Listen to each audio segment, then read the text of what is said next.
അല്ല നമ്മളെന്തിനാണ് ഇവിടെ വന്നത്? നിന്നെ ഒരു പെണ്ണിനെ കാണിക്കാൻ വന്നതാ. പിന്നെ ഇയാടെ പറച്ചിൽ കേട്ടോ ഞാൻ പെണ്ണ് കാണാതെ കിടക്കുവാന്ന് തോന്നുന്നു. അയ്യോ, അതല്ല നിന്നോട് പറഞ്ഞത്. പിന്നെ നിനക്കൊരു പെണ്ണിനെ ഒപ്പിച്ചു തരാൻ വന്നതാന്ന്. പോക്കൃത്തരം പറയരുത്. ഞാൻ ഒരു പ്രവാസിയാണ്, അല്ല നിന്നെ പോലെ തോന്നിവാസിയല്ല, മനസ്സിലായോ? ഈ കാലിനോട് എങ്ങനെ പറഞ്ഞ് മനസ്സിലാക്കാനാ? എടാ നിനക്കൊരു കല്യാണം കഴിക്കണ്ടേ? കഴിക്കണം. അതിനൊരു പെണ്ണിനെ കാണണ്ടേ? കാണണം. ആ അതിന് വന്നതാ നമ്മളിവിടെ. ആണോ? ഇപ്പൊ കാര്യം മനസ്സിലായല്ലോ. പിടികിട്ടി.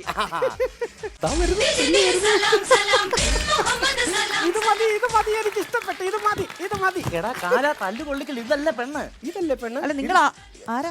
ഇത് പെണ്ണല്ലേ? ഇതല്ല പെണ്ണല്ല, വേറെ പെണ്ണ്. ഞാൻ കാണിക്കാം, നീ ഇവിടെ അടങ്ങി നിക്കേ. അപ്പൊ ഇത് ചമയവിളക്കിന് പോകാൻ വേഷം കെട്ടി വന്ന ആണാണോ? തല്ലു കൊള്ളിച്ച് അടങ്ങത്തുള്ളൂ. നീ ഇവിടെ മിണ്ടാതെ നിൽക്കി, ഞാൻ പറഞ്ഞു തരാം എല്ലാം. ആരാ? എന്താ നിങ്ങൾക്ക് ഈ ഫ്ലോറിൽ എന്താ കാര്യം? അല്ല ഞങ്ങൾ ഇവിടെ ഒരു പെണ്ണ് കാണൽ ചടങ്ങിന് വേണ്ടി വന്നതാണേ. പെണ്ണ് കാണാൻ ഈ ഫ്ലോറിലാണോ ചേട്ടാ വരുന്നത്? അല്ല പെണ്ണിന്റെ വീട്ടിൽ ചെന്ന് പറഞ്ഞു പെണ്ണ് ഇവിടെ ഷൂട്ടിംഗ് കാണാൻ വന്നത്. അപ്പൊ ഇവിടെ വരുമ്പോ പെണ്ണിനെ കാണാം, ഷൂട്ടിംഗ് കാണാമല്ലോ. കാണാം, താളി ഓടിക്കാം. അത് പറയണ്ട. അല്ല ഇയാളാരാ കൂടെ ഉള്ളത്? ഇത് പറയത്തില്ലേ, ഭയങ്കര ഗൾഫുകാരനാണ് ഇദ്ദേഹം. ഗൾഫുകാരനാണ്. അല്ലെ ഒരു ഗൾഫുകാരൻ ഇതുപോലെ ഇങ്ങനെ ഓടി നടന്ന് പെണ്ണ് കാണേണ്ട ആവശ്യമൊക്കെ ഉണ്ടോ? എനിക്കിങ്ങനെ ഓടി നടന്ന് പെണ്ണ് കാണേണ്ട കാര്യമേ ഇല്ല. സത്യത്തിൽ എനിക്ക് വേണമെങ്കിൽ അറബിയുടെ മകളെ എനിക്ക് വിവാഹം ചെയ്യാമായിരുന്നു. അയ്യോ പിന്നെന്താ വിവാഹം ചെയ്യാതിരുന്നേ? അറബിയുടെ മോളോട് സമ്മതിക്കണ്ടായോ? പോയിന്റാണ്. ഞാൻ ഷർട്ട് ചെയ്തു.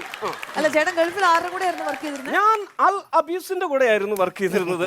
ഓ നല്ല പണിയായിരുന്നല്ലേ? മുട്ടം പണിയായിരുന്നു, അതൊന്ന് കാണണമായിരുന്നു. അല്ല നീ ആരുടെ കൂടെ പണി ചെയ്തെന്നാ പറഞ്ഞേ? അൽ അബീസ്. അയ്യോ അറബിയുടെ ഒക്കെ ജോലി ഇവന്റെ ഒക്കെ ഭയങ്കര ഭാഗ്യം തന്നെ. അറബിയോ? ആ ആര് പറഞ്ഞ അറബിയുടെ കൂടെ ആയിരുന്നു? പിന്നെന്തോ അത് അൽ അബീസ് എന്ന് പറയുന്നത് എന്റെ ഒട്ടകത്തിന്റെ പേരാണ്.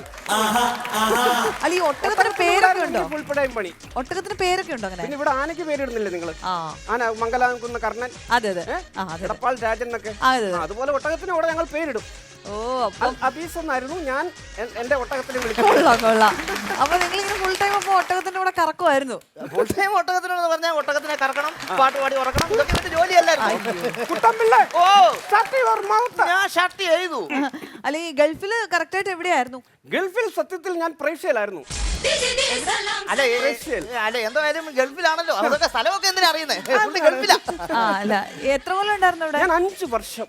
ഓ 5 വർഷം. 5 വർഷം മണനാനത്തിൽ ജോലി ചെയ്തവനാണ്. എവിടെ? മണനാനൻ. അപ്പം അറബിയൊക്കെ പറയോ? അറബി പറയുമോന്നോ? വന്ന് കേക്കണം. രാവിലെ എണീച്ച മുട്ടൻ തെറി വിളിച്ചോണ്ടാണ് അവൻ എണീക്കുന്നത്. രാവിലെ തൊട്ട് തുടങ്ങുന്നത് കിടക്കുന്നതും വരെ അവൻ എന്നെ പറയും.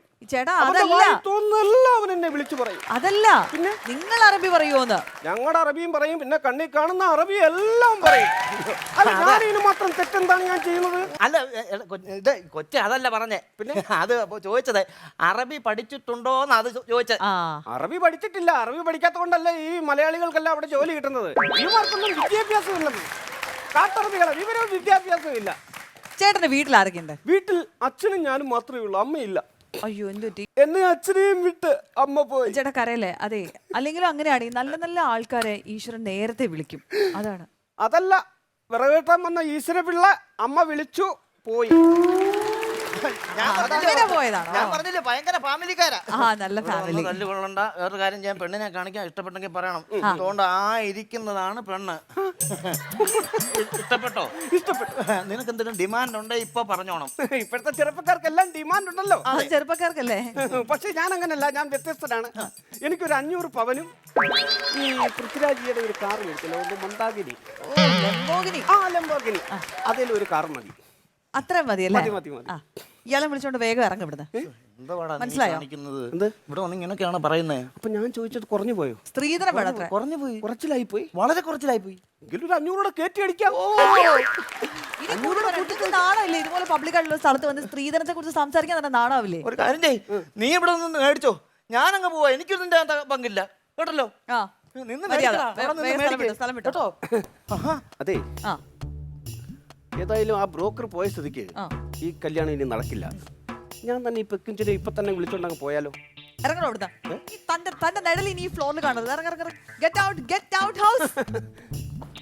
അബീസിനോട് ഞാൻ പറഞ്ഞു കൊടുക്കും.